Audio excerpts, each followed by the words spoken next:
Hello everyone, I'm Irfan Habib, currently a second year MBBS student from AIMS Bhubaneswar, and I've cleared my NEET 2022 with all India rank 594 underscore 685. আজ আমরা পড়ছি unit 3 of class 11 biology, সেটা হচ্ছে chapter number 8, cell the unit of life. অর্থাৎ আমরা আজ জানতে চলেছি যে আমরা এখন অবধি দেখেছি যে জীব দেহের মধ্যে বা যত রকম প্রাণী উদ্ভিদ সমস্ত দেহগুলি বা অঙ্গ প্রত্যঙ্গ বলি, আমরা অঙ্গতন্ত্র পড়েছি, অঙ্গ সম্বন্ধে জেনেছি, আমরা কলা সম্বন্ধে জেনেছি, এবং সেখানে আমরা পড়েছিলাম যে কোষেদের মধ্যে কিছু শ্রমের বিভাজন হয় বলেই তারা একসঙ্গে মিলে একটা কলা তৈরি করে, তাই তো, টিস্যু। এবার আমরা এই চ্যাপ্টারে জানতে চলেছি যে স্পেসিফিক্যালি কোষের মধ্যে কি হয়। এই যে আমরা কোষ বা সেল, যেটাকে ইউনিট অফ লাইফ বলি, জীবনের গঠনগত এবং কার্যগত একক, তো সেই কোষ বা সেল কি এবং তার সঙ্গে তার বিভিন্ন কোষাঙ্গনী, কোষের অঙ্গাণু যেগুলি রয়েছে সেগুলির কাজ কি এবং কিভাবে তারা একে অপরের সাথে কানেক্টেড। ওকে, এবার এনসিইআরটি প্রথমে সেই কোশ্চেনটা জিজ্ঞেস করে যে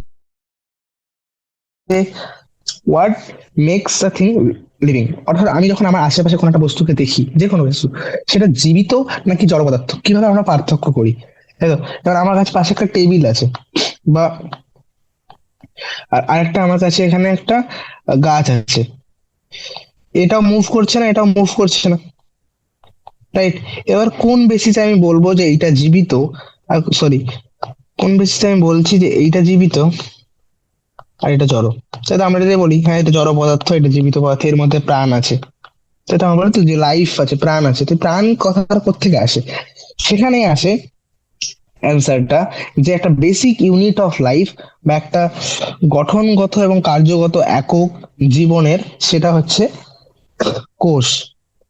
এবং এটা শুধুমাত্র আহ উদ্ভিদ বা প্রাণী নয়, সমস্ত যতগুলি জীবিত অর্গানিজম রয়েছে, যারাই জীবিত বা জীবিতর কিছু ডেফিনেশন আমরা পড়েছিলাম, সেগুলো ছিল যে এরা সাড়া দিতে পারে, রাইট। তারপর এদের বৃদ্ধি হয়, বিভিন্ন রকম মেটাবলিজম বা বিপাক প্রক্রিয়া করতে সক্ষম এরা, তাই তো, বিপাকে সক্ষম। তো যতগুলো সমস্ত জীবিত প্রাণী রয়েছে সবার মধ্যেই তাদের গঠনগত এক ইউনিট বা গঠনগত একক কি, সেটা হচ্ছে কোষ। এবার যত হায়ার থেকে হায়ার অর্গানিজমে যাই, আমি যদি একটা পরিফেরাকে তুলে নিই, একটা স্পঞ্জকে তুলে নিই, আর বা একটা ফিতা কৃমিকে তুলে নিলাম, আর তার সঙ্গে যদি হিউম্যান বডিকেও নিয়ে নিই, তো যত আমি হায়ার অর্গানিজমে যাই না কেন, সবার ক্ষেত্রে কিছু জিনিস কমন, সেটা হচ্ছে কোষ।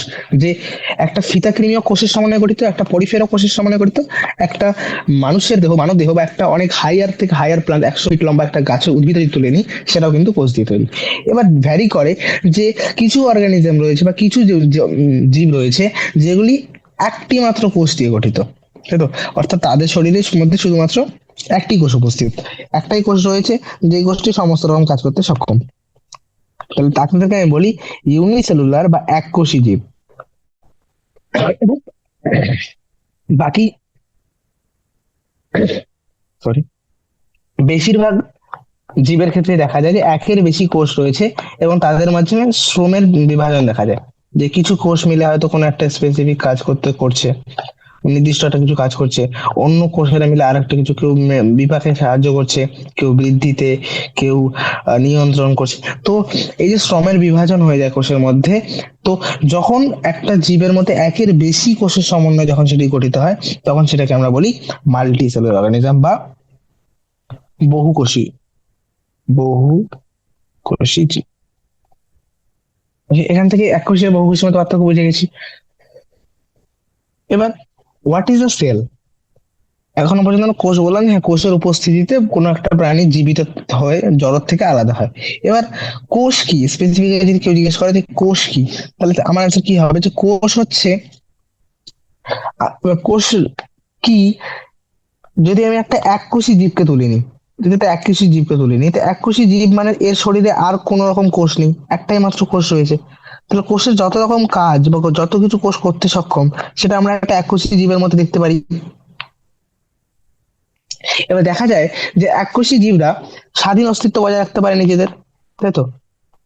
এটা একটাই কোষ হিসেবে এক্সিস্ট করতে পারে, স্বাধীন অস্তিত্ব বজায় রাখতে পারে। তারপর জীবনের যে সমস্ত অত্যাবশ্যকীয় বা মৌলিক যেগুলো কার্যাবলী, তাই তো, সেই সমস্ত কার্য করতে এরা সক্ষম। যেমন আমি বলেছিলাম বিপাক, তাই তো, সাড়া প্রদান, বৃদ্ধি, পরিস্ফুরণ, ঠিক আছে? এই জিনিসগুলো করতে এরা সক্ষম। Anything less than complete cell. তাহলে এটুকু বোঝা যাচ্ছে যে এককোষী জীবেরা, এবার কখনো কি আমরা এরকম দেখেছি হাফ একটা কোষ আছে, একটা কোষের অর্ধেক, অর্থাৎ কোষ কমপ্লিট নয়, বা শুধুমাত্র একটা কোষের অঙ্গাণু রয়েছে, কোষের একটা পার্ট রয়েছে, সেটা কি জীবিত? না, এরকম নয়। তো যখন একটা কমপ্লিট সেল থাকে, একটা সম্পূর্ণ কোষ থাকে, তখনই আমরা সেটাকে বলি যে সজীব বস্তু। তাহলে এখান থেকে এইটুকু আমরা বলতে পারি যে যখন একটা কমপ্লিট স্ট্রাকচার অফ সেল থাকে, তখনই সেটা একটা ইন্ডিপেন্ডেন্ট এক্সিস্টেন্স, ইন্ডিপেন্ডেন্ট লিভিং, বা সেটা সজীব সত্তাকে সুনিশ্চিত করে। এবার যদি একটি সম্পূর্ণ কোষের থেকে একটু মাত্র কম থাকে, মানে যদি ওর গঠনে, কোনো কোষের ক্ষেত্রে যদি ওর কোষীয় সংগঠন সম্পূর্ণ না হয়, তাহলে সেটাকে আমি সজীব সত্তা বলতে পারবো? পারবো না, তাই তো? তাহলে এখান থেকে সেলের ডেফিনেশনটা চলে আসে যে হোয়াট ইজ সেল। কোষ কি? কোষ হলো জীবের, সজীব বস্তুর মৌলিক, গঠনগত এবং কার্যগত একক। ব্যাস। এবার প্রথম অ্যান্টন ভন লিউয়েনহক সর্বপ্রথম সজীব কোষকে পর্যবেক্ষণ করেছিলেন। তোমার পরে রবার্ট হুক প্রথম দেখেছিলেন একটি কোষ। রবার্ট হুক সবার প্রথম কোষ দেখেছিলেন, তবে সেই কোষটা মৃত ছিল। ওকে, তিনি যে সেলটা দেখেছিলেন সেটা ডেড ছিল, মৃত ছিল। তারপর লিউয়েনহক যেটা দেখলেন সেটা কিন্তু ফার্স্ট লিভিং সেল ছিল, লাইভ সেল, জীবিত কোষ। প্রথম জীবিত কোষকে ডিসকভার করলেন, সেটা হচ্ছে লিউয়েনহক। আর রবার্ট ব্রাউন আবিষ্কার করেছিলেন নিউক্লিয়াস। ওকে। এবার পরবর্তীকালে যখন আমরা মাইক্রোস্কোপ এবং মাইক্রোস্কোপিতে অনুবীক্ষণ যন্ত্র আবিষ্কার হলো, অনুবীক্ষণ যন্ত্র আরো উদ্ভাবন হতে লাগলো, ফ্লুরোসেন্স অনুবীক্ষণ যন্ত্র, সব থেকে মডার্ন যেটা এসছে এখন বর্তমান সেটা হচ্ছে ইলেকট্রন মাইক্রোস্কোপি, তাই তো? ইলেকট্রন অনুবীক্ষণ যন্ত্র, এবং এই অনুবীক্ষণ যন্ত্রের মাধ্যমে প্রায় আমরা কোষের ভিতরের গঠনগুলো খুব ভালোভাবে দেখতে সক্ষম, এবং তার ফলে আমরা এখন কোষের ভিতরে কি কি হয় বা কোষ কি কি অঙ্গাণুর সমন্বয়ে গঠিত, কিভাবে তারা সজ্জিত, সবকিছু ব্যাখ্যা করতে সক্ষম। ওকে, বিফোর আমরা কোষ সংজ্ঞাগুলো সম্বন্ধে ব্যাখ্যা করি, আমরা প্রথমে দেখে নেবো যে what is a cell theory, কোষ তত্ত্ব কি। তো 1838-এ ম্যাথিয়াস স্লেডেন, একজন জার্মানির বিশাল উদ্ভিদবিদ, তিনি একটা অনেকগুলি উদ্ভিদ নিয়ে যখন তিনি পর্যবেক্ষণ করছিলেন, তখন তিনি পরীক্ষা নিরীক্ষা করছিলেন, তিনি দেখতে পেলেন যে সমস্ত প্রাণীরাই, মানে যত প্রাণী রয়েছে সবাই ভিন্ন ভিন্ন কোষের সমন্বয়ে গঠিত, এবং সেই ভিন্ন ভিন্ন কোষগুলি মিলে কোষের কলাগুলি উদ্ভিদ দেহে কলা তৈরি করে, তাই তো? জাইলেম, ফ্লোয়েম, তাই তো, এই যে ছিল সংবহন তন্ত্র, সংবহন কলা, এগুলো। কিন্তু সেম টাইমে তাহলে স্লেডেন কি দেখলেন? স্লেডেন বললেন যে সজীব বস্তুগুলি, সজীব একটা উদ্ভিদ, অনেক উদ্ভিদে দেখলেন যে হ্যাঁ, উদ্ভিদ দেহে ভিন্ন ভিন্ন প্রকারের কোষ পাওয়া যায়, এবং সব প্রাণী, সব উদ্ভিদেই প্রায় ভিন্ন ভিন্ন কোষ দেখতে পাওয়া যায়, ঠিক আছে? আর অ্যাট দ্য সেম টাইম একজন প্রাণীবিদ সোয়ান, ঠিক আছে, সোয়ান 1839-এ অ্যাট দ্য সেম টাইম, প্রায় একই সময়ের মধ্যেই, তিনিও বিভিন্ন রকম প্রাণী কোষ নিয়ে যখন পরীক্ষা নিরীক্ষা করছিলেন, তখন তিনি দেখতে পেলেন যে কোষের বাইরে একটা পাতলা পর্দার মতো থাকে, যেটা তিনি নাম দিয়েছিলেন, তাই তো, একটা পাতলা পর্দা বা আবরণী, তাই তিনি এটা নাম দিলেন প্লাজমা পর্দা, প্লাজমা মেমব্রেন। ওকে, প্লাজমার পর্দা। এবার তিনি আরো তার সঙ্গে আরো এবং তিনি কি করলেন, অ্যাট দ্য সেম টাইম ভিন্ন রকম উদ্ভিদ কলাগুলিকে যখন পর্যবেক্ষণ করলেন এবং সেগুলিকে অধ্যয়ন করার পর, তিনি তার ভিত্তিতে এই সিদ্ধান্ত উপনীত হন যে কোষ প্রাচীরের উপস্থিতি, প্রেজেন্স অফ সেল ওয়াল, কোষ প্রাচীরের উপস্থিতি উদ্ভিদ দেহে উদ্ভিদ কোষগুলিকে অন্য কোষগুলি বা প্রাণী কোষ থেকে আলাদা করে। ওকে, তাহলে অ্যানিমাল সেলে তিনি দেখলেন যে শুধুমাত্র একটা পাতলা মেমব্রেন প্রেজেন্ট, যেটা হচ্ছে প্লাজমা মেমব্রেন। আর উদ্ভিদ দেহে তিনি দেখলেন যে তার বাইরেও একটা প্রাচীর থাকে, কোষ প্রাচীর মতো থাকে, যেটা শুধুমাত্র উদ্ভিদ কোষেই অবস্থিত। ওকে, এবার এর বেসিসে সোয়ান একটা হাইপোথিসিস দিলেন। সোয়ান একটা উপস্থাপন করলেন যে প্রাণী এবং উদ্ভিদ দেহ কি দিয়ে তৈরি, না কোষ এবং কোষের উৎপাদিত পদার্থ দিয়ে তৈরি। যেমন সেগুলো কি কোষ পর্দা হোক বা কোষ মেমব্রেন, এগুলো তো কোষেরই উৎপাদিত পদার্থ, তো তাই তো উৎপাদিত পদার্থ। তাহলে তিনি এখান থেকে এই কনক্লুশনে আসলেন। দেখ, স্লেডেনের কথাটা কি ছিল, যে উদ্ভিদ দেহগুলি বিভিন্ন রকম কোষের সমন্বয়ে কলা তৈরি করে, যা দিয়ে সেটা তৈরি। আর অন্যদিকে সোয়ান কি দেখলেন, যে না, এর মধ্যে কারোর মধ্যে প্লাজমা মেমব্রেন রয়েছে, কারো কাছে প্লাজমা মেমব্রেনের সঙ্গে কোষ প্রাচীরও রয়েছে। তাহলে এখান থেকে এই দুজনে মিলে এই উপস্থাপন দিলেন যে হ্যাঁ, এই তথ্য উপস্থাপন করে যে প্রাণী এবং উদ্ভিদ কোষ কোষ থেকে উৎপাদিত পদার্থ দ্বারা গঠিত। এবার দুজনে মিলে এই প্রথম কোষ তত্ত্ব বা সেল থিওরি দেন, সোয়ান এবং স্লেডেন, যেখানে তারা তাহলে প্রথম সেল থিওরিটা কি ছিল, সেল থিওরিটাই ছিল যে the cell bodies the bodies of plant and animals are composed of cell and product of cells। কিন্তু এই কোষ তত্ত্ব থেকে এইটা ক্লিয়ার হয়নি যে কিভাবে একটা কোষ গঠিত হয়। কোষ কি র্যান্ডমলি কোত্থেকে চলে আসে, যে কোষগুলি কিভাবে নির্মিত হয়, বা নতুন কোষ কোত্থেকে প্রত্যাবর্তন করছে, নতুন কোষের প্রত্যাবর্তন, এটা কোশ্চেন থেকে গেছিল। সেটা এই সেল থিওরি ব্যাখ্যা করতে পারেনি, কোষ তত্ত্ব ব্যাখ্যা করতে পারেনি। তখন রুডলফ ফিশার নামে একজন 1855-এ তিনি ব্যাখ্যা করলেন, প্রথমবার এটা ব্যাখ্যা করেছিলেন যে কোষগুলি বিভাজিত হয়, যে সেল ডিভাইড, কোষগুলি বিভাজিত হয় এবং নতুন কোষ সেই পূর্ব আগে থেকে উপস্থিত কোষগুলি থেকে এদের জন্ম হয়। এবং এই কথাটাকে তিনি তার টার্মে বলেছিলেন অমনি সেলুলা ই সেলুলি, অর্থাৎ পুরনো কোষ থেকেই নতুন কোষের জন্ম হচ্ছে। কোষগুলি বিভাজিত হয়, কোষগুলি থাকে, কোষগুলি সেখান থেকে বিভাজিত হয়ে নতুন কোষ তৈরি করে। তখন সেই কোষ তত্ত্বকে নতুন একটা ফাইনাল অনেক পরিমার্জিত করে আলটিমেটলি বর্তমানে আমরা কোষ তত্ত্ব বলতে যেটা বুঝি, চূড়ান্ত কোষ তত্ত্ব, সেটা হচ্ছে প্রথম যে লাইনটা সোয়ান এবং সেলেন দিয়েছিলেন, যে সমস্ত সজীব বস্তুই, যতগুলি সজীব বস্তু রয়েছে সেগুলি কোষ এবং কোষের উৎপাদিত পদার্থ দিয়ে তৈরি। এবং দ্বিতীয়টা দেখা কিভাবে কোষ নতুন কোষ প্রত্যাবর্তন করে, যে সব কোষের দেহে আগে থেকে উপস্থিত কোষগুলি থেকে এদের উৎপন্ন হয়।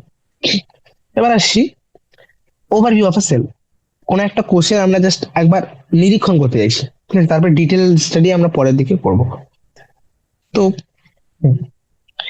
এবার যদি তোমরা মাইক্রোস্কোপে দেখেছো, তো কেউ যদি পেঁয়াজের একটা অংশ বা মানুষের গালের ভিতরের কোনো একটা কোষ নিয়ে যদি অনুবীক্ষণের যন্ত্রের মাধ্যমে দেখা যায়, তো আমরা অ্যানিমাল সেল আর মানে উদ্ভিদ কোষ আর প্রাণী কোষের গঠন অনেক জিনিসই সুস্পষ্টভাবে দেখতে পাই।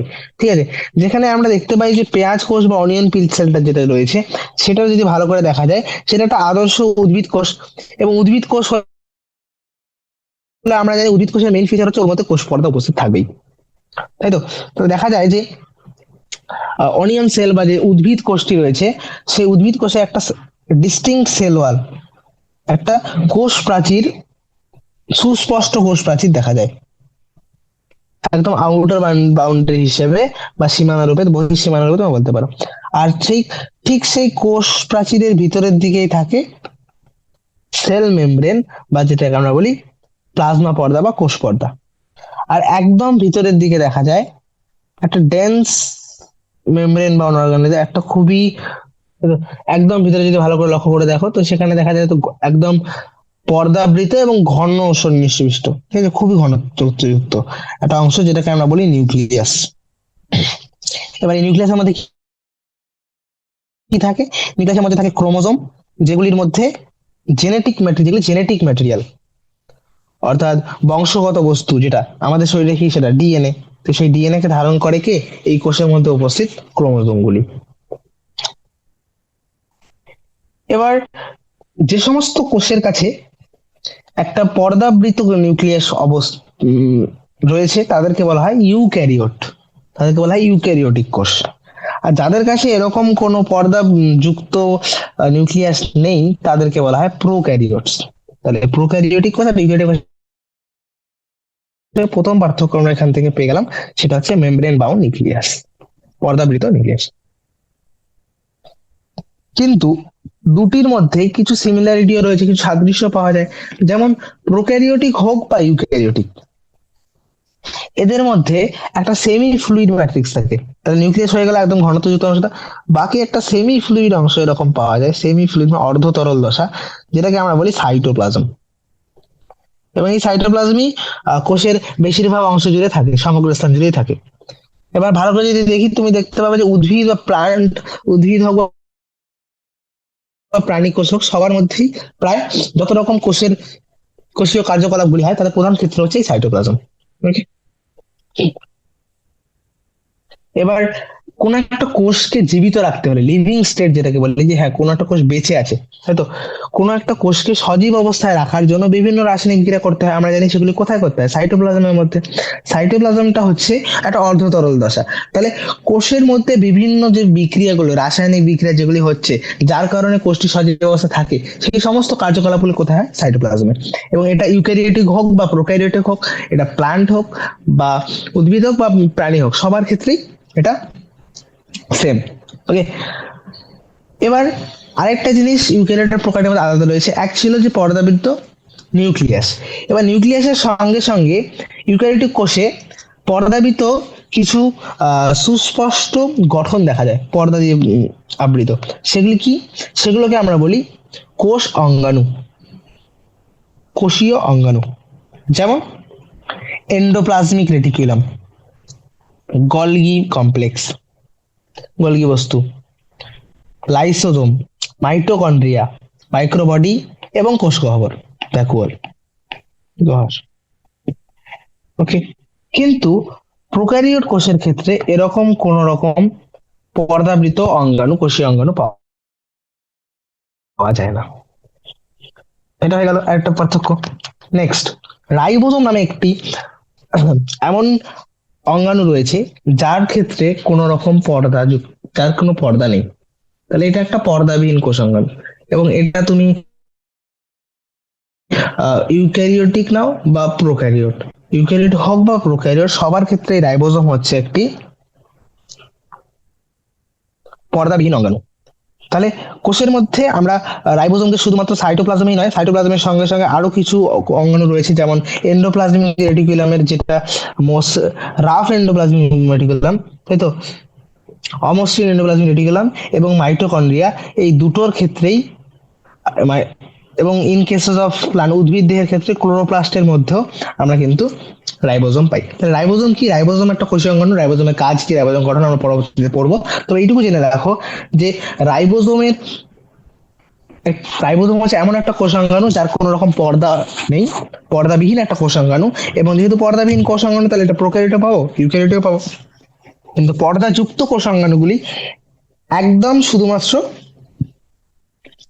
ইউক্যারিওটেতে পাওয়া যাবে। সেগুলি কি কি? এন্ডোপ্লাজমিক রেটিকুলাম, মাইক্রোবডি, মাইটোকন্ড্রিয়া, ভ্যাকুওল বা কোষবহর, লাইসোজোম, গলগি বস্তু, এগুলি। ঠিক আছে। আরেকটা জিনিস কি এখানে আসে ইম্পর্টেন্ট, সেটা হচ্ছে যে উদ্ভিদ কোষগুলি আরো একটা পর্দাবিহীন অঙ্গাণু থাকে, এবং সেটার নাম হচ্ছে সেন্ট্রোজোম। সেন্ট্রোজোমের কাজ কি? সেন্ট্রোজোম হচ্ছে আমাদেরকে হেল্প করে সেল ডিভিশন বা কোষের বিভাজনে। যখন কোষ বিভাজিত হয় তখন এই সেন্ট্রোজোম গুলি কি করে, দুটি প্রান্তের দিকে মাইগ্রেট করে যায়, প্রান্ত বরাবর সরে যায়, ফলে এবং সেখান থেকে কোন একটা মেকানিজমের মাধ্যমে, যে কোষ বিভাজনের মেকানিজম রয়েছে মাইটোসিস, যখন আমরা মাইটোসিস নামে চ্যাপ্টারটা পড়বো তখন জানবো যে এই সেন্ট্রোজোম গুলি থেকে বিভিন্ন রকম স্পিন্ডল বেরিয়ে আসে, যেগুলি ক্রোমোজোম গুলিকে আলাদা করতে সক্ষম এবং তার সঙ্গে সঙ্গে কোষের বিভাজনে সাহায্য করে। তাহলে সেন্ট্রোজোম হচ্ছে, তাহলে এখান থেকে দুটো জিনিস আমরা কমন পেলাম। কি সেগুলি? যে অ্যানিমাল সেলের ক্ষেত্রে স্পেসিফিক কিছু বলো, স্পেসিফিক এর মধ্যে রয়েছে সেন্ট্রোজোম। সেন্ট্রোজোম এটা কিন্তু প্লান্ট সেলে নেই, উদ্ভিদ কোষে নেই। উদ্ভিদ কোষে রয়েছে ক্লোরোপ্লাস্ট, একটা স্পেসিফিক অংশ, এবং তার সঙ্গে সেল ওয়াল, যেটা প্রাণী কোষে নেই। এই যে কিছু পার্থক্য। এবার আকার আকৃতির ব্যাখ্যা যদি আমি দেখো, সাইজ, শেপ বা কার্যক্ষমতা, তাহলে মাইক্রোপ্লাজমা যেটা বলো, তাহলে এর ভিত্তিতে কোষ বিভিন্ন রকমের হতে পারে। সাইজ দিয়ে শুরু করি। তো মাইক্রোপ্লাজমা যেটা সব থেকে ছোট, তার সাইজ যদি তুমি ভালো করে লক্ষ্য করো, প্রায় 0.3 মাইক্রোমিটার ইন লেন্থ। অন্যদিকে ব্যাকটেরিয়ার আকার প্রায় 3 থেকে 5 মাইক্রোমিটার, তো মাইক্রোপ্লাজমার তুলনায় অনেক বড়। এবং সব থেকে বৃহত্তম আইসোলেটেড সিঙ্গেল সেলের, অর্থাৎ আহ, সর্ববৃহৎ যদি পৃথকীকৃত, মানে এরকম না যে কোষের মধ্যে, দেহের মধ্যে রয়েছে পৃথক ভাবে অনেকগুলো কোষ মিলে জুললে হবে না, একটা পৃথক ভাবে একটা কোষ, সব থেকে বড় কোষ যেটা, সেটা হচ্ছে উটের ডিম। উট পাখি, উট মানে ক্যামেল না, উট পাখির ডিম। উট পাখির ডিম হচ্ছে সব থেকে বড় পৃথকীকৃত কোষ। এবার এটাও জেনে রাখো, কারণ পরবর্তীতে তোমার বহর জায়গায় পড়বে, সেটা হচ্ছে লোহিত রক্তকণিকা, যেটা রক্তের লাল বর্ণের জন্য দায়ী। তার সাইজও প্রায় 7 মাইক্রোমিটার ডায়ামিটার। তো এখান থেকে একটা তোমরা গেস করতে পারছো যে রক্তের ডায়ামিটারের তুলনায় মাইক্রোপ্লাজমা কত ছোট, আর ব্যাকটেরিয়ার সাইজগুলি প্রায় এর কাছাকাছি হয়। ঠিক আছে। দৈর্ঘ্যের কথা বললে, নার্ভ সেল গুলি অনেক লম্বা হয়, তাই তো? এরা দৈর্ঘ্য অনেক বেশি দীর্ঘ হয়, এবং আহ, দীর্ঘতম কোষের মধ্যে পড়ে। কোষের আকৃতির বেসিসে যদি বলি, তো আকৃতি এখানে বিভিন্ন আকৃতি তোমরা দেখতে পাচ্ছ, দেখো অনেকগুলি শেপ দেওয়া রয়েছে।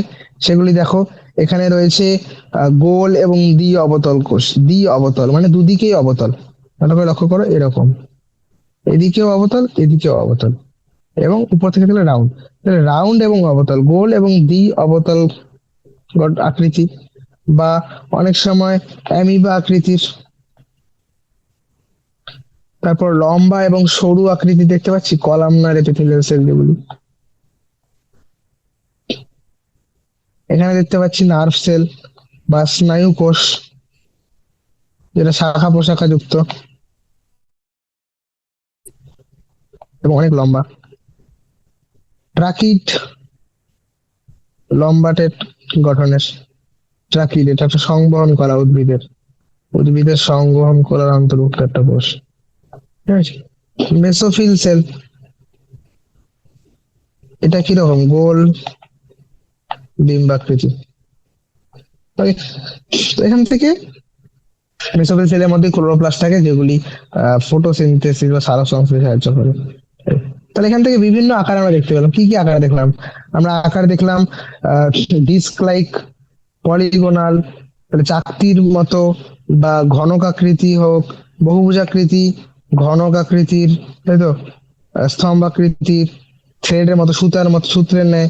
তারপর ইররেগুলার হতে পারে, অনেকগুলি রয়েছে যেগুলো অনিয়মিত আকৃতির হয়, তাই তো।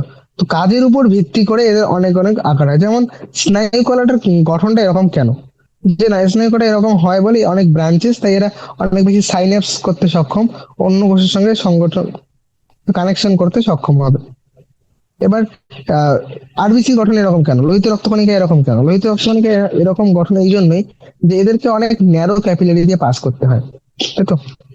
অনেক রক্তবাহী খুবই সরু, তার মধ্যে দিয়ে পাস করতে হলে এদেরকে স্কুইজ করতে হয়। এবার এই দ্বি অবতল গঠনের কারণে এরা খুব সহজেই স্কুইজ করে যেতে পারে পাতলা একটা অংশের মধ্যে দিয়ে। ঠিক আছে। তো এটা একটা কারণ। আর একটা কারণ রয়েছে, বাইকনকেভ হওয়ার কারণে সারফেস এরিয়াটা অনেক বেশি ইনক্রিজ হয়, তাই বেশি পরিমাণে গ্যাসীয় অণুকে সংবহন করতে পারে। ঠিক আছে। তো কাজের উপর ভিত্তি করে এদের আকার ভিন্ন ভিন্ন প্রকৃতির হয়ে থাকে। বুঝেছি। নেক্সট, এবার আমরা অলরেডি কোষে যখন নিরীক্ষণ করেছিলাম, তখন প্রোক্যারিওট এবং ইউক্যারিওটের একটা বেসিক আইডিয়া চলে এসেছে, যে প্রোক্যারিওট হচ্ছে সেই সব কোষগুলি যাদের ক্ষেত্রে কোনো রকম পর্দাবৃত নিউক্লিয়াস বা পর্দাবৃত কোনো কোষ অঙ্গাণু পাওয়া যায় না, তবে অর্ধতরল সাইটোপ্লাজম এবং রাইবোজোম পাওয়া যায়, যেটা ইউক্যারিওটিক কোষের মতোই। ওকে। মেইনলি প্রোক্যারিওট কোষের মধ্যে যে সমস্ত প্রাণী জীবরা আসে, সেগুলি হচ্ছে ব্যাকটেরিয়া, নীলাভ সবুজ শৈবাল, ব্লু গ্রিন অ্যালগি যেটা, মাইক্রোপ্লাজমা, এবং পিপিএলও। Pleuro pneumonia organism. এরা মেইনলি প্রোক্যারিওটিক কোষের মধ্যে আসে। এবার এরা সাধারণত খুবই ক্ষুদ্রাকার হয় এবং খুব তাড়াতাড়ি বিভাজনে সক্ষম। ইউক্যারিওটিক কোষের তুলনায় এদের যদি তুমি সেল সাইকেল দেখো, কোষ চক্র সেটা অনেক কম সময়ের হয়। যেমন এসএজে কোলার ক্ষেত্রে এটা 20 মিনিট, তো প্রত্যেক 20 মিনিটে এরা ডিভাইড করছে, ঠিক আছে। তো খুব তাড়াতাড়ি তাড়াতাড়ি এরা বিভাজন করে নিজেদের সংখ্যা বৃদ্ধি করে খুব দ্রুত। আর বিভিন্ন আকার আকৃতির হয়ে থাকে। সাধারণত ব্যাকটেরিয়ার আকারগুলি যদি কেউ জিজ্ঞেস করে তাহলে তুমি বলতে পারো রড আকৃতির হয় বেসিলাস, কক্কাস যেগুলি গোলাকৃতি হয় গোলাকার, কক্কাস। বেসিলাস হচ্ছে এরকম। তাহলে বেসিলাস থুইন যে যত কিছু পড়বে তোমরা সবগুলো কি রড আকৃতির। কক্কাস যেমন এন্টেরোকক্কাস, স্ট্রেপ্টোকক্কাস, কোন শুনেছো না নামগুলি? এগুলো হচ্ছে গোল আকৃতির। ওকে, এখানে। আর তার সঙ্গে রয়েছে ভিব্রিও। ভিব্রিও মানে হচ্ছে কমা শেপ, কমা আকৃতির। কমা চিহ্ন দেখেছো এরকম এরকম না, কমা কমা এরকম, তো তাহলে এরকম তো দেখো এরকম গঠন। ভিব্রিও কলেরি, আমি শুনেছি না কলেরা করে, সেগুলি। এবং তার সঙ্গে রয়েছে স্পাইরিলাম, যেগুলি প্যাঁচানো প্রকৃতির। প্যাঁচানো মানে কিরকম হবে? এরকম, ঠিক এরকম এরকম প্যাঁচানো। ওকে। এবার অর্গানাইজেশন বা সংগঠনের দিক থেকে যদি বলতে চাই, হয়তো এরা আকৃতিগত বা কার্যগতভাবে বিভিন্ন রকম ভিন্ন থাকলেও এদের মৌলিক সংগঠন প্রায় সবারই সেম। হয়তো ভিন্ন ভিন্ন কোষের আকার বিভিন্ন রকমের, দেখলাম বিভিন্ন রকম আকার রয়েছে, এবং কার্যগত দিক থেকে দেখতে গেলে এদের অনেক আলাদা, কিন্তু মৌলিক যেটা সংগঠন অর্গানাইজেশন সেটা প্রায় সিমিলার। যেমন প্রোক্যারিওটিক কোষের বাইরে কি থাকে? একটা সেল ওয়াল থাকে বা কোষ প্রাচীর থাকে। কোষ প্রাচীরের ঠিক নিচেই থাকবে কোষ পর্দা বা সেল মেমব্রেন। তাহলে সেল ওয়াল দেন সেল মেমব্রেন। কিন্তু একটি প্রোক্যারিওটিক কোষ রয়েছে যেটা হচ্ছে মাইক্রোপ্লাজমা, যার ক্ষেত্রে মাইক্রোপ্লাজমাতে কোনো রকম সেল ওয়াল নেই। তাহলে mycoplasma is devoid of cell wall, কোষ প্রাচীর বিহীন একটা সজীব বস্তু, ঠিক আছে, বা ব্যাকটেরিয়ার মধ্যেই পড়ে। দ্য ফ্লুইড ম্যাট্রিক্স ফিলিং, হ্যাঁ এখানেও সাইটোপ্লাজম পাওয়া যায়, যেটা একটা সেমি ফ্লুইড অর্ধতরল, এবং সমস্ত কোষের রাসায়নিক বিক্রিয়াগুলি এবং কার্যকলাপগুলি সাইটোপ্লাজমের মধ্যে হয়ে থাকে। জেনেটিক ম্যাটেরিয়াল বা বংশগত পদার্থ হিসেবে কি থাকে এদের বংশগত বস্তু হিসেবে? ডিএনএ থাকে, কিন্তু ডিএনএটা একদম নগ্ন। নগ্ন কেন বলছি? কারণ কোন রকম পর্দা দিয়ে আবৃত নয়, কোনো নিউক্লিয়ার মেমব্রেন বা নিউক্লিয়ার পর্দা নেই। এবং তাহলে দেখতে পাচ্ছি এখানে উদাহরণ হিসেবে দেখো না, প্রোক্যারিওট সেল দেওয়া নেই, প্রোক্যারিওট গঠন দেয়নি, ঠিক আছে। তো বেসিক্যালি কি হয় যে কোষের সেন্টারে নিউক্লিয়াস থাকে, যখন নিউক্লিয়াস তো নেই, তাহলে ডিরেক্টলি এরকম একটা জেনেটিক ম্যাটেরিয়াল বংশগত বস্তু পড়ে থাকে। এবার এই জিনোমিক ডিএনএ এর সাথে জিনোমিক ডিএনএ, যেটা সাধারণত কিরকম হয়? সিঙ্গেল সার্কুলার সার্কুলার হয়, তার সঙ্গে সিঙ্গেল ক্রোমোজোম, এরকম ডাবল ক্রোমোজোম নয়, এটা সিঙ্গেল হয়। ওকে, সিঙ্গেল ডিএনএ।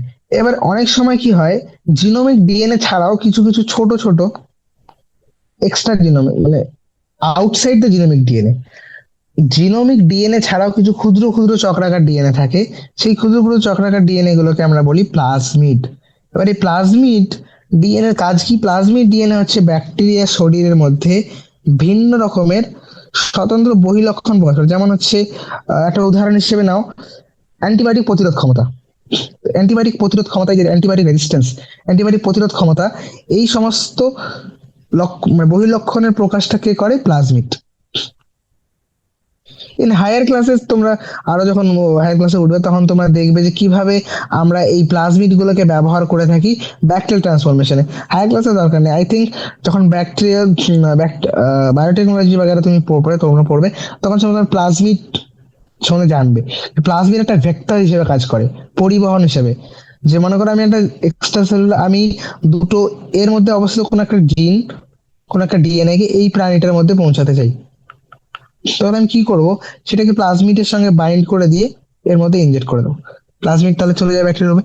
তো এরকম ভাবেই করা হয় পরিবহন হিসেবে, ঠিক আছে। কারণ প্লাজমিড গুলো খুব ক্ষুদ্র হয় এবং এরা নিজেদের মাল্টিপ্লিকেশনে নিজেদের নিজেদের বিভাজন করতে সক্ষম,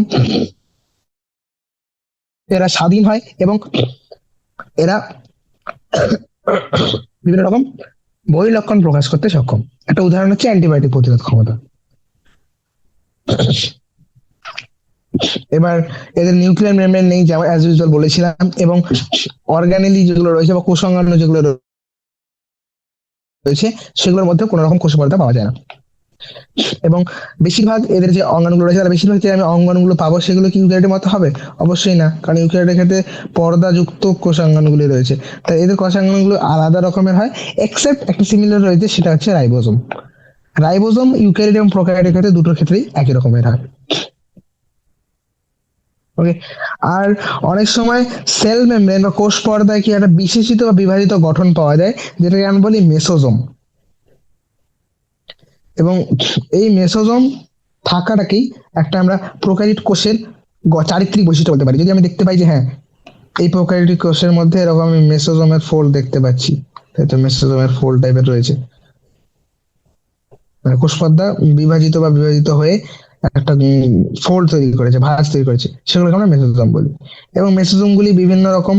মেসোজোম কি বেসিক্যালি? মেসোজোম তাহলে হচ্ছে এই কোষ পর্দারই ইনফোল্ডিং বা ভাঁজ, অন্তর্ভাঁজ, ভিতর দিকে ভাঁজ হয়ে গেছে। এবং যদি মেসোজোম দেখতে পাই তাহলে আমরা বলতে পারি হ্যাঁ, একটা প্রোক্যারিওটিক কোষ। তাহলে প্রোক্যারিওটিক কোষের শনাক্তকরণে বিভিন্নভাবে মেসোজোম গুলি সাহায্য করে। ওকে। এখানে কোষের আবরক এবং রূপান্তর সময়, মানে সেল এনভেলপ এবং তার মডিফিকেশন নিয়ে একটু ডিটেলে দেওয়া রয়েছে প্রোক্যারিওটিক কোষে। যেমন এখানে বলছে যে দেখো, বেশিরভাগ অধিকাংশ প্রোক্যারিওটিক কোষ তুমি লক্ষ্য করো, যেমন সেগুলি বেসিক্যালি কি হয়, ব্যাকটেরিয়া কোষ অবশ্যই। এবার এদের অনেক জটিল একটা কোষের আবরক থাকে, অনেক জটিল। কি? সেল এনভেলপে টাইটলি বাউন্ড, একদম দৃঢ়ভাবে আবদ্ধ, এটা ত্রিস্তরীয় গঠন, 3 লেয়ার স্ট্রাকচার, ত্রিস্তরীয় ত্রিস্তরীয় গঠন দেখা যায়। সবার বাইরে আউটার মোস্ট একদম সর্ববহিস্থ থাকে গ্লাইকোক্যালিক্স, যার ঠিক নিচে রয়েছে কোষ প্রাচীর বা সেল ওয়াল, এবং একদম ভিতরের দিকে রয়েছে প্লাজমা পর্দা। যদিও প্রত্যেকটা লেয়ারের বা প্রত্যেকটা স্তরের মানে স্বতন্ত্র কাজ সম্পন্ন রয়েছে, হয়তো গ্লাইকোক্যালিক্স আলাদা কাজ করছে, সেল ওয়াল আলাদা কাজ রয়েছে, সে প্লাজমা আলাদা কাজ রয়েছে, কিন্তু একসঙ্গে এরা মিলে একটা প্রোটেক্টিভ ব্যারিয়ার বা রক্ষণাত্মক একক হিসেবে কাজ করে, মানে প্রতিরক্ষায় সাহায্য করে।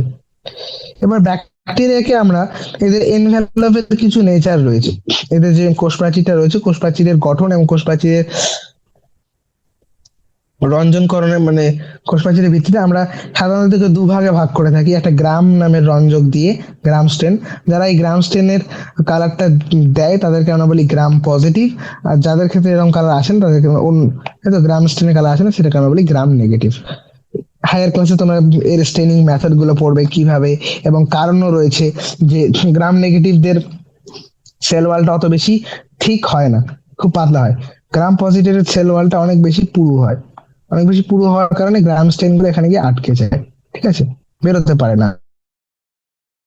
আর কিন্তু গ্রাম নেগেটিভের কারণে যখন আমরা ওয়াশ করে ফেলি, ধুয়ে ফেলে বেরিয়ে যায়, তাই গ্রাম নেগেটিভ কালারটা আসে না, গ্রাম পজিটিভ আসে, ঠিক আছে। এগুলো অত বেশি জানার দরকার নেই, তো এইটুকু জানো যে হ্যাঁ, আমরা গ্রাম স্টেনের ভিত্তিতে এই বেসিসটা কি, তাহলে সেল এনভেলপের বেসিস কার মাধ্যমে করছি? গ্রাম স্টেন দিয়ে, গ্রাম পজিটিভ গ্রাম নেগেটিভ, ঠিক আছে। এবার গ্লাইকোক্যালিক্স যদি দেখো, গ্লাইকোক্যালিক্স বিভিন্ন ব্যাকটেরিয়ার মধ্যে বিভিন্ন ঘনত্বের, তাই তো, এবং বিভিন্ন ঘনত্বের, বিভিন্ন স্থূলত্বের এবং বিভিন্ন উপাদান দিয়ে তৈরি হতে পারে। যেমন এটা হতে পারে একদম শিথিল একটা আবরণী রূপে, যেটাকে আমরা বলি স্লাইম স্তর, স্লাইম বা স্লাইম স্তর। আবার কিছু কিছু রয়েছে যাদের ক্ষেত্রে এটা একদম খুবই কঠিন, একদম পুরো দৃঢ় প্রকৃতির, সেটাকে আমরা বলি ক্যাপসুল। ওকে, গ্লাইকোক্যালিক্স বোঝা গেল।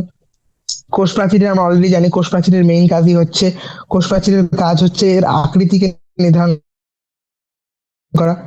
কোষ প্রাচীর যদি থাকে তাহলে দেখো, তুমি যতই জল দাও বা যাই দাও, কোষের হয়তো ভিতরে চেঞ্জ হবে কিন্তু কোষের গঠনটা কিন্তু ফিক্স হয়ে গেল। তাহলে এই যে কোষের শেপটাকে মেনটেন করে রাখা, তাই তো, কোষের আকৃতি নির্ধারণ করে রাখা এবং কোষকে গঠনগতভাবে অনেক যান্ত্রিক দৃঢ়তা প্রদান করা, যাতে ব্যাকটেরিয়া জল ঢুকে বা জল বেরিয়ে গিয়ে চুপসে বা বিদীর্ণ না হয়ে যায়, তার হাত থেকে রক্ষা করা। ওকে। প্লাজমা পর্দা যেগুলি সাধারণত অর্ধবেদ্য প্রকৃতির হয়, সিলেক্টিভলি পারমিয়েবল এবং বহি পরিবেশের সঙ্গে ক্রিয়াশীল, তাই তো। আউটসাইড যেটা ওয়ার্ল্ড যেটা রয়েছে বা বহি পৃথিবী, তার সঙ্গেও কি করতে পারে, এরা ক্রিয়াশীল অর্থাৎ বিভিন্ন রকম ভাবে যোগাযোগ রাখতে সক্ষম। এবার এই পর্দাটা যদি ভালো করে দেখো গঠনগতভাবে ইউক্যারিওটিক কোষের মতোই, তাহলে আরেকটা সিমিলারিটি আমরা পেলাম ইউক্যারিওট এবং প্রোক্যারিওটের মধ্যে, সেটা হচ্ছে প্লাজমা মেমব্রেন। এই প্লাজমা মেমব্রেনের গঠনটা বা কোষ পর্দার যে গঠনটা, প্লাজমা পর্দার গঠনটা, সেটা ইউক্যারিওট এবং প্রোক্যারিওটের ক্ষেত্রে অনেকটাই বেশি একই রকম হয়। এরা কি রকম প্রকৃতির হয়? অর্ধবেগিত প্রকৃতি বা সিলেক্টিভলি পারমিয়েবল, মানে সমস্ত মলিকিউল পাস করবে না এই পর্দাগুলি দিয়ে, আবার সবাইকে বাধাও দেবে না। কিছু কিছু রয়েছে যেগুলো পাস করবে, কিছু রয়েছে যেগুলো পাস করবে না। ওকে, প্লাজমা পর্দা নিয়ে আমরা ডিটেল ডিসকাস করবো ইউক্যারিওট যখন পড়বো। ওকে, এবার আমি বলেছিলাম প্রোক্যারিওটিক কোষের একটা চারিত্রিক বৈশিষ্ট্য হচ্ছে এর ক্ষেত্রে কোষ পর্দায় একটা অন্তর্ভাঁজ দেখা যায়, যেটা আমরা বলেছিলাম মেসোজোম। তাহলে মেসোজোম কি? মেসোজোম হচ্ছে বেসিক্যালি প্লাজমা পর্দারই অন্তর্ভাঁজ। বিভিন্ন ভাবে এরা ফোল্ড হয়ে গিয়ে মেসোজোম তৈরি করে, এরকম ছিল। এবার এখানে একটা মনে করো এরকম ভাবে খাঁজ তৈরি করলো, বা এরকম ভাবে, এরকম এরকম এরকম বিভিন্ন হতে পারে। ওকে, হতে পারে ভেসিকেলের ফর্মে, ভেসিকেল এরকম, বা হতে পারে টিবিউলের ফর্মে, বা হতে পারে ল্যামেলার ফর্মে। ল্যামেলা মানে এরকম, বোঝা গেছে? ওকে, এদের কাজ কি? মেসোজোমের কাজ কি? তো মেসোজোমের কাজ হচ্ছে এরা সেল ওয়াল বা কোষ প্রাচীরের গঠন, ডিএনএ এর রেপ্লিকেশন বা ডিএনএ এর প্রতিলিপিকরণ, তাই তো, এবং তার সঙ্গে সঙ্গে তার অপত্য কোষের মধ্যে বিতরণ করা। দেখো দেখো, এটা একটা কোষ রয়েছে, এবার মেসোজোম গুলি কি করে, এরকম ভাবে মেসোজোম তৈরি হয়। মনে করো এখানে ডিএনএটা রয়েছে, এরকম সার্কুলার টাইপের ডিএনএ রয়েছে, তাহলে এই ডিএনএ কে বিভাজন করা, তার ডিস্ট্রিবিউশন বা বিতরণ করা অপত্য কোষের মধ্যে, এবং তার সঙ্গে সঙ্গে এখানে একটা কোষ প্রাচীরের গঠন করা, এই সমস্ত কাজগুলি সাধারণত মেসোজোমে করে থাকে। ওকে, তাছাড়া এগুলি এর প্রধান কাজ। তাছাড়া এর সঙ্গে সঙ্গে শ্বসন প্রক্রিয়া, বিভিন্ন ক্ষরণ প্রক্রিয়াগুলির মধ্যে, ক্ষরণ পদ্ধতির মধ্যে to increase the surface area of plasma membrane, এবং তার সঙ্গে সঙ্গে এরা কোষ পর্দার তল ও উৎসেচকের পরিমাণ বৃদ্ধি করতে। এবার দেখো, যদি মেসোজোমে ফোল্ডিং হয়, ফোল্ডিং বা এরকম ল্যামেলা প্রকৃতি, মনে করো এরকম ল্যামেলা তৈরি করলো, এরকম ল্যামেলা, এরকম ল্যামেলা তৈরি করলো, তাহলে সেক্ষেত্রে কি বলো, অনেক বেশি সারফেস এরিয়া বৃদ্ধি পাচ্ছে, তাই তো, অনেকটা। এবার যত বেশি সারফেস এরিয়া হবে, তত বেশি পরিমাণ এনজাইমের সঙ্গে উৎসেচক যুক্ত হতে পারবে, তাই তো। তাহলে একটা সারফেস এরিয়া ইনক্রিজ করছে, তলটাও বৃদ্ধি পাচ্ছে, সেই সঙ্গে উৎসেচকের পরিমাণটা বৃদ্ধি হতে সাহায্য করে। এবং এরা বিভিন্ন রকম সিক্রেশন প্রসেস, এরকম যদি মেসোজোম ভেসিক্যাল ফর্মে হয়, এর মধ্যে যদি কিছু সঞ্চয় করে রাখো, তাহলে তার মাধ্যমে সে খরিদ ক্ষরণ করতে সাহায্য করবে। ঠিক আছে, অনেক রকম টিবিল ফর্মে রয়েছে, যার কাছে বিভিন্ন রকম গঠন থাকে, যেগুলোর মাধ্যমে শ্বসন প্রক্রিয়াতে সাহায্য করে। তাহলে রেসপিরেশন বা সিক্রেশন ক্ষরণ পদ্ধতি এবং বিভিন্ন ভাবে সারফেস এরিয়া বৃদ্ধি করা বা পৃষ্ঠতা বৃদ্ধি করা, এবং এনজাইম উৎসেচকের পরিমাণ বৃদ্ধিতেও সাহায্য করে মেসোজোম। এবার কিছু ব্যাকটেরিয়া রয়েছে, কিছু ব্যাকটেরিয়া, যেমন তার যেগুলো হচ্ছে সায়ানো ব্যাকটেরিয়া।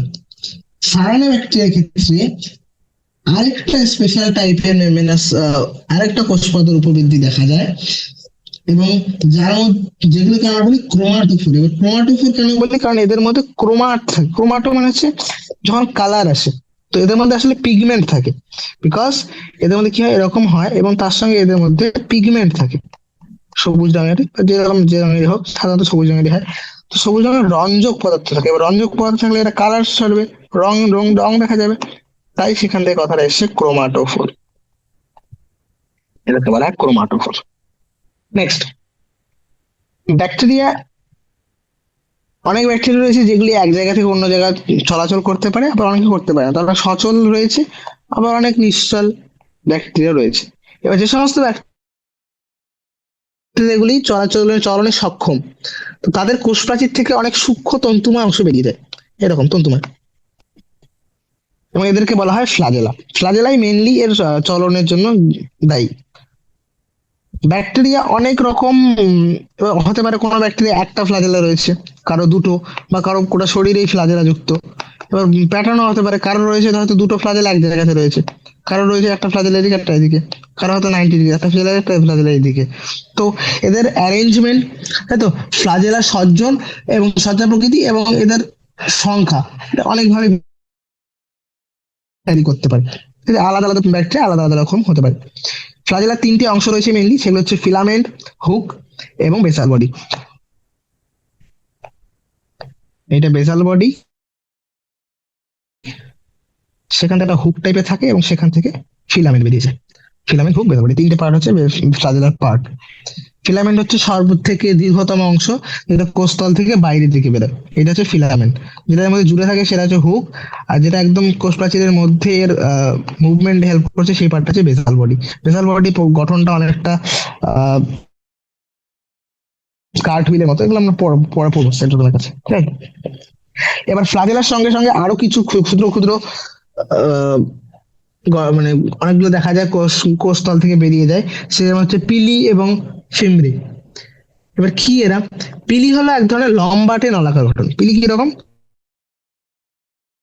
এরকম লম্বাটে নলাকার একটা গঠন, ওকে, যেটা প্রোটিন দিয়ে তৈরি, একটা বিশেষ প্রকারের প্রোটিন দিয়ে তৈরি, ঠিক আছে? আর ফিমব্রি গুলো কি? ফিমব্রি গুলো হচ্ছে শুঙের মতো। তাহলে পিলি দিয়ে দেখো, পিলি এরকম ছোট ছোট ছোট ছোট অনেকগুলো রয়েছে, আর ফিমব্রি হচ্ছে এরকম শুঙের মতো, এরকম শুঙের মতো, ছোট ছোট ছোট খুবই, ঠিক আছে? কিছু ব্যাকটেরিয়াতে এগুলো, এবারে এরা ফিমব্রি গুলো কি করে? এই ফিমরি গুলোর কাজ কি? ফিমরি গুলো হচ্ছে, অনেক এরকম ব্যাকটেরিয়া রয়েছে, তুমি যদি ভালো করে দেখো অনেক ব্যাকটেরিয়া, এরকম ব্যাকটেরিয়া রয়েছে, এদের পুরো শরীরে এরকম ছোট ছোট ছোট ছোট ফিমরি রয়েছে। এই ফিমরি গুলো কি করে? ফিমরি গুলো হয়তো মনে করো কোনো ব্যাকটেরিয়াকে কোথাও স্রোতের মধ্যে মুভ করছে, কোনো একটা পাথরের মধ্যে জুড়ে থাকতে সাহায্য করলো, পাথরের সাহায্যে, পাথরের মধ্যে, বা হোস্ট বডি, পোষকের কোনো একটা কলার সঙ্গে জুড়ে থাকতে, তো সেই সমস্ত জায়গাগুলিতে ফিমরি জুড়ে থাকতে সাহায্য করে, ঠিক আছে? ওকে, চল নেক্সট, রাইবোজোম এবং অজীবীয় বস্তু, যেটা হচ্ছে ইনক্লুশন বডি।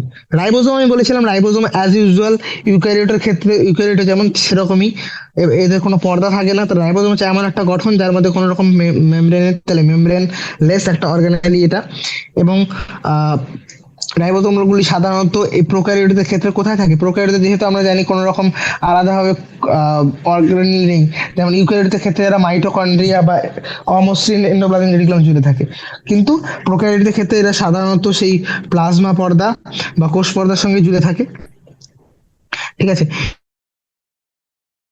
এরা সাধারণত দুটো সাব ইউনিট বা বলতে পারো যে এরা দুটি অধায়ক সমন্বয়ে গঠিত, ঠিক আছে? দুটি অধায়ক সমন্বয়ে গঠিত, একটা 50s, একটা 30s, এবং দুটো মেলে 70s, ঠিক আছে?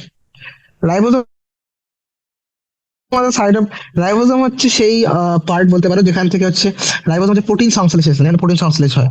এবার অনেক প্রোটিন রয়েছে যেগুলো একটা সিঙ্গেল এমআরএনএর সঙ্গে জুড়ে, অনেক সময় রাইবোজোম গুলো কি করে? একটা সিঙ্গেল এমআরএনএ এর উপর, একটা এমআরএনএ এর উপর এরা এরকম সজ্জিত হয়ে যায়, শৃঙ্খল টাইপের গঠন করে, তখন এটাকে আমরা বলি পলিরাইবোজোম বা পলিজোম, অনেকগুলো একসঙ্গে থাকে, তাই তো? ওকে, এবার রাইবোজোম, একটা পলিজোম রাইবোজোম যদি বলো, পলিরাইবোজোমের, এই রাইবোজোমের কাজ কি? রাইবোজোম আমরা জানি প্রোটিন সিনথেসিস করে। তো কি করে এরা? প্রথমে এরা কি করে, এই যে এমআরএনএ উপস্থিত থাকে এমআরএনএ কে কোড করে, এমআরএনএ কে কোড করে সেখান থেকে বানায় হচ্ছে প্রোটিন, সেখান থেকে কি আসে? প্রোটিন। এবার ট্রান্সলেশন মেকানিজম, এগুলো সব কিছু তোমরা পড়বে মলিকুলার বেসিসে, ওকে? নেক্সট হচ্ছে অজীবীয় বস্তু বা inclusion body. What is inclusion bodies? তো ইনক্লুশন বডি বা এই অজীবীয় বস্তুগুলি কি? যে না, এরা হচ্ছে প্রোক্যারিওটিক কোষের মধ্যে অনেক সঞ্চিত এমন কিছু বস্তু যেগুলি কোষের সাইটোপ্লাজমে সজ্জিত থাকে, অজীবীয় বস্তু হিসেবে সজ্জিত থাকে, ওকে? এগুলি কোনো প্রকার পর্দা দিয়ে, এরা কোনো রকম পর্দা দিয়ে আবৃত থাকে না, এদের বাইরে দিয়ে কোনো রকম পর্দা তুমি পাবে না, অবশ্যই প্রোক্যারিওট মানে কোনো রকম পর্দা তো থাকবেই না। এবার সাধারণত এরা কি রূপে সজ্জিত থাকে? যেমন কেউ মনে করো ফসফেট সজ্জিত করে, তাহলে ফসফেট দানা হতে পারে, সায়ানোফাইসিয়ান রঙের হয়, গ্লাইকোজেন দানা ধ্বংস করতে পারে, অনেক সময় গ্যাস ভ্যাকুয়াল রয়েছে অনেকগুলো, ঠিক আছে? আহ যেগুলি হচ্ছে ব্লু গ্রিন বা নীলাভ সবুজ শৈবালের ক্ষেত্রে, এদের ক্ষেত্রে অনেক সময় গ্যাস খবর পাওয়া যায়। আর পার্পল গ্রিন ফটোসিনথেটিক ব্যাকটেরিয়া বা বেগুনি সবুজ যে সালোক সংশ্লেষী ব্যাকটেরিয়া গুলো রয়েছে, তাহলে কাদের মধ্যে? নীলাভ সবুজ ব্যাকটেরিয়া, ব্লু গ্রিন অ্যালগি, নীলাভ সবুজ শৈবাল, ব্লু গ্রিন অ্যালগি বিজিএ, যেটা নীলাভ সবুজ শৈবাল, বেগুনি বা সবুজ সালোক সংশ্লেষকারী অনেক ব্যাকটেরিয়ার ক্ষেত্রে গ্যাস ব্যবহার বা যেটাকে বলি গ্যাস গহ্বর, সেটাও পাওয়া যায়। এটাও এক টাইপের কি অজীবীয় বস্তু। এর কোন রকম মেমব্রেন নেই, এরা কিছু কিছু পদার্থকে সঞ্চয় করে রাখে, সঞ্চয়কারী পার্ট বলতে পারে, সঞ্চয় থলি হিসেবে থাকে। ওকে, তো বেসিক একটা আমাদের আইডিয়া চলে এসছে এখন অব্দি যে প্রোক্যারিওট বা প্রোক্যারিওট কোষের গঠনটা কিরকম প্রকারের হতে পারে, তাই তো? এবার কি কি জিনিস আমরা তার মধ্যে দেখলাম? আমরা সাইটোপ্লাজম দেখলাম, আমরা দেখলাম ওর বংশগত একক হিসেবে কি থাকে, প্লাজমিড, জিনোমিক ডিএনএ। তারপর আমরা দেখলাম রাইবোসোম, ওর সাইটোপ্লাজমের গঠন, তাই তো? কোষ পর্দা এবং কোষ পর্দার ভাঁজগুলি, মেসোজোম, তার সঙ্গে ক্রোমাটোফোর রয়েছে নীলাভ সবুজ সায়ানোব্যাকটেরিয়াতে, ঠিক আছে, এগুলি। ওকে, চলো এবার আমরা আসি নেক্সট পার্ট, যেটা হচ্ছে ইউক্যারিওটিক কোষ।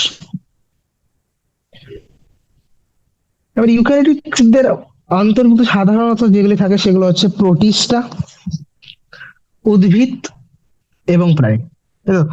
এবার ইউক্যারিওটিক কোষ আমি প্রথমে আলাদা করেছিলাম প্রোক্যারিওটদের থেকে, যে ইউক্যারিওটিক কোষের মধ্যে কি থাকে, যে এদের কোষাঙ্গাণুগুলি মেমব্রেন বা পর্দা দিয়ে আবৃত। যদি পর্দা আবৃত হয়, তাহলে এদের একটা স্পেসিফিক স্ট্রাকচার থাকবে বা গঠন থাকবে, তাই তো? যেহেতু বহিঃসীমা নাই, এবার যখন তুমি মনে করো আমি যদি কোনো একটা পার্টকে বলি যেটা একটা পার্ট রয়েছে, এবার এর যদি একটা মেমব্রেন থাকে, একটা লিমিটিং মেমব্রেন থাকে, তাহলে সেক্ষেত্রে আমি বলতে পারি হ্যাঁ এই গঠনটা স্পেসিফিক্যালি এরকম, তাই তো? বা এই গঠনটা এরকম, এরকম, এরকম। তাহলে যখন একটা মেমব্রেন বাউন্ড থাকে তখন তার গঠনটা যেমন লিমিট হয়ে যায়, তখন বিভিন্ন রকম কার্যক্ষমতা সুবিধা হয়। তাহলে ইউক্যারিওটরা এই জন্য প্রোক্যারিওটের থেকে অনেক বেশি ডেভেলপ বা বিকাশিত, ঠিক আছে? এবার ইউক্যারিওটের মধ্যে যেমন প্রোক্যারিওটের মধ্যে শুধু ব্যাকটেরিয়া ছিল, ইউক্যারিওটদের আন্ডারে আসে প্রোটিস্টা, প্রাণী কোষ, উদ্ভিদ কোষ এবং ছত্রাক কোষগুলি, ফাঙ্গি। ইউক্যারিওটিক কোষের মধ্যে আরেকটা জিনিস দেখা যায়, যে ইউক্যারিওটিক কোষের যে অর্ধতরল পার্টটা ছিল সাইটোপ্লাজম, সেই সাইটোপ্লাজমের মধ্যে কম্পার্টমেন্টালাইজেশন হয়ে যায়। কম্পার্টমেন্ট মানে কি? দেখো, তোমার যদি কোনো একটা অফিস যায়, তাহলে হ্যাঁ এখানে একটা ছোট কম্পার্টমেন্ট রয়েছে, এটা ছোট কম্পার্টমেন্ট, এটা ছোট কম্পার্টমেন্ট। এই কম্পার্টমেন্ট গুলো কেন এসছে? কারণ এদের মধ্যে মেমব্রেন বা পর্দাবিহীত, পর্দাযুক্ত অনেক অঙ্গাণু রয়েছে। এবার এই পর্দাযুক্ত অঙ্গাণুগুলির কারণেই ইউক্যারিওটিক কোষে কি দেখা যায়, যে সাইটোপ্লাজম বিভিন্ন রকম প্রকোষ্ঠে, অনেক অনেক ছোট ছোট প্রকোষ্ঠে ভেঙে যায়, কম্পার্টমেন্টে ভেঙে যায়, ঠিক আছে? এবং এদের কাছে যে নিউক্লিয়াসটা রয়েছে, নিউক্লিয়াসের চারিদিকে একটা পর্দা থাকে, নিউক্লিয়ার পর্দা। নিউক্লিয়ার পর্দার সাহায্যে একটা স্পেসিফিক নিউক্লিয়াস তৈরি হয়, ঠিক আছে? এর সঙ্গে আরো কিছু জিনিস রয়েছে, যেমন এদের ইউক্যারিওটিক কোষদের ক্ষেত্রে চলনের জন্য, তাই তো, বিভিন্ন গমনাঙ্গ এবং সাইটোপ্লাজমিক অঙ্কার, সাইটোস্কেলেটাল স্ট্রাকচার এবং গমনাঙ্গ অনেক থাকে ইউক্যারিওটিক কোষের মধ্যে, এটা একটা স্পেসিফিক ফিচার। সব ইউক্যারিওটিক কোষগুলি একই রকম হয় না, উদ্ভিদ এবং প্রাণী কোষের মধ্যে পার্থক্য রয়েছে, ঠিক আছে? যেমন তোমরা, আমি আগেও বলেছিলাম যে উদ্ভিদ কোষের ক্ষেত্রে যেটা শোয়ানো বলে দেখেছিলেন, যে প্লান্ট কোষের মধ্যে কি থাকে, সেল ওয়াল থাকে, ক্লোরোপ্লাস্ট থাকে, তাই তো? ক্লোরোপ্লাস্টিড থাকে, একটা অনেক বৃহৎ প্রকারের গহ্বর থাকে, কোষ গহ্বর, ভ্যাকুয়াল। কিন্তু অ্যানিমাল সেলের ক্ষেত্রে এগুলো থাকে না। অন্যদিকে অ্যানিমাল সেলে কি থাকে, সেন্ট্রিওল। সেন্ট্রিওল একটা অঙ্গাণু যেটা হচ্ছে কোষ বিভাজনে সাহায্য করে, সেটা কিন্তু প্রাণী কোষে নেই। ওকে, এবার এখানে তোমরা গঠন দেখতে পারো, বিভিন্ন পার্ট গুলো দেখানো হয়েছে। প্রথম যে জিনিসগুলো একদম, যেমন দেখো কি রয়েছে, সরি, প্রাণী কোষে আমরা কি কি জিনিস দেখতে চাইবো, না উদ্ভিদ কোষে আমরা কি দেখতে চাইবো? প্রথম হচ্ছে সেল ওয়াল। তাহলে এই দেখতে পাচ্ছ কোষ প্রাচীর, এটা সেল ওয়াল, তার ভিতরেই রয়েছে এটা হচ্ছে কোষ পর্দা বা প্লাজমা মেমব্রেন। নিউক্লিয়াসে দেখতে পাচ্ছ, নিউক্লিয়াসের এনভেলপ রয়েছে একটা, হ্যাঁ। আর একটা অনেক বলেছিলাম লার্জ ভ্যাকুয়াল থাকে উদ্ভিদ কোষে, তার সঙ্গে এই ছোট মোটো এই যে সবুজ সবুজ দেখতে পাচ্ছি, এগুলো হচ্ছে প্লাস্টিড। এই যে প্লাস্টিড ক্লোরোপ্লাস্ট, যার মধ্যে সালোক সংশ্লেষ হয়, ঠিক আছে? এগুলো রয়েছে রাইবোজোম, রাইবোজোম গুলি দেখো অমসৃণ এন্ডোপ্লাজমিক রেটিকুলামের মধ্যে জুড়ে রয়েছে। এই ছোট ছোট মেমব্রেন ছাড়া পার্ট গুলো, এগুলো হচ্ছে রাইবোজোম, যেগুলোর মধ্যে সরি, এগুলো লাইসোজোম। রাইবোজোম তো এগুলি যেগুলো অমসৃণ এন্ডোপ্লাজমিক রেটিকুলামে জুড়ে রয়েছে, এবং কিছু কিছু আবার এরকম ছড়িয়েও থাকে। ঠিক আছে, তার সঙ্গে সঙ্গে আরো অনেক সবুজ সবুজ পার্ট থাকে, পারক্সিজোম, এদের কাজগুলো আমরা পরে স্পেসিফিক্যালি দেখবো। গলগি বস্তু, নিউক্লিয়াসের একদম সেন্টারে যে ঘনত্বযুক্ত পার্টটা সেটাকে বলে nucleolus, will discuss in detail. এবং অনেক বলেছে সাইটোপ্লাজমীয়, সাইটোপ্লাজমের মতো কঙ্কাল থাকে, যেমন হচ্ছে মাইক্রোটিবিউল, মাইক্রোফিলামেন্ট, এগুলি। ঠিক আছে, উদ্ভিদ কোষের মধ্যে যদি ভালো করে, সরি প্রাণী কোষের মধ্যে যদি দেখো, প্রাণী কোষে কোনো রকম সেল ওয়াল পাবে না, কোনো প্লাস্টিক পাবে না, তবে এদের মধ্যে সেন্ট্রিওল নামে একটা গঠন দেখা যায়, যেটা কিন্তু উদ্ভিদ কোষে ছিল না। বাকি লাইসোজোম, রাইবোজোম সব কমন। ওকে, চল এবার এক এক করে আমরা প্রত্যেকটা সেল অর্গানিজম বা আরেকটা জিনিস যেটা লক্ষ্য করতে চাই, তো সেটা হচ্ছে যে আমরা যখন এন্ডোপ্লাজমিক রেটিকুলাম দেখছি, এন্ডোপ্লাজমিক রেটিকুলাম এদের ক্ষেত্রে দু টাইপের এন্ডোপ্লাজমিক রেটিকুলাম থাকে, একটা স্মুথ এন্ডোপ্লাজমিক রেটিকুলাম, একটা রাফ এন্ডোপ্লাজমিক রেটিকুলাম। এবার এই দুটোর মধ্যে পার্থক্য একটু বোঝার চেষ্টা করি। স্মুথ হচ্ছে মসৃণ এন্ডোপ্লাজমিক রেটিকুলাম, আর অমসৃণ endoplasmic reticulum, rough endoplasmic reticulum. তো এন্ডোপ্লাজমিক রেটিকুলামের মধ্যে যদি রাইবোজোম জুড়ে থাকে, রাইবোজোম কি, রাইবোজোম হচ্ছে ছোট একটা মেমব্রেন, মেমব্রেনলেস একটা স্ট্রাকচার। এবার এদের কাজ হচ্ছে প্রোটিন সিনথেসিস করা। এবার এরা যদি কোনো একটা এন্ডোপ্লাজমিক রেটিকুলামের গায়ে এভাবে জুড়ে যায়,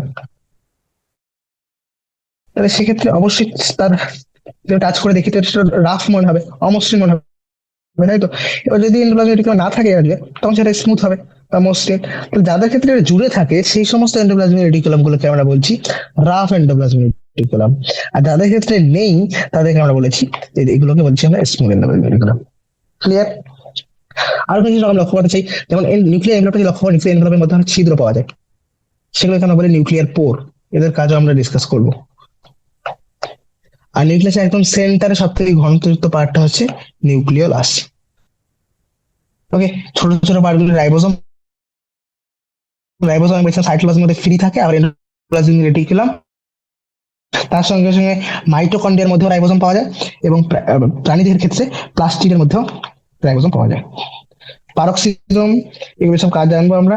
মাইক্রোভিলাই, এগুলো কি? মাইক্রোভিলাই হচ্ছে প্লাজমা মেমব্রেনের এক্সটেনশন, প্লাজমা পর্দার অতিবৃদ্ধি।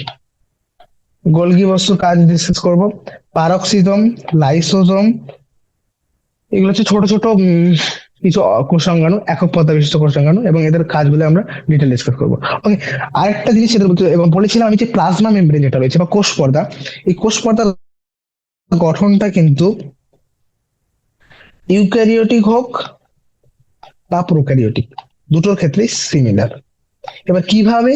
আমি বলেছিলাম যে এরা সেমি পারমিয়েবল হয়, ওখানে লেখা ছিল সেমি পারমিয়েবল মানে এরা অর্ধবেদ্য, অর্থাৎ সমস্ত পদার্থ এর মধ্যে পাস করতে পারবে না। জল বা যে সলিড, সলিড সবাই যেতে পারবে না, কিছু কিছু সলিড পাস করতে পারবে, কিছু কিছু পারবে না। তো এরা কিছু সিলেক্ট করে, সিলেক্ট করে পাঠায় বলে এদেরকে বলা হয় সিলেক্টিভ পারমিয়েবল, সেমি পারমিয়েবল। ওকে, সিলেক্টিভ পারমিয়েবল মেমব্রেন।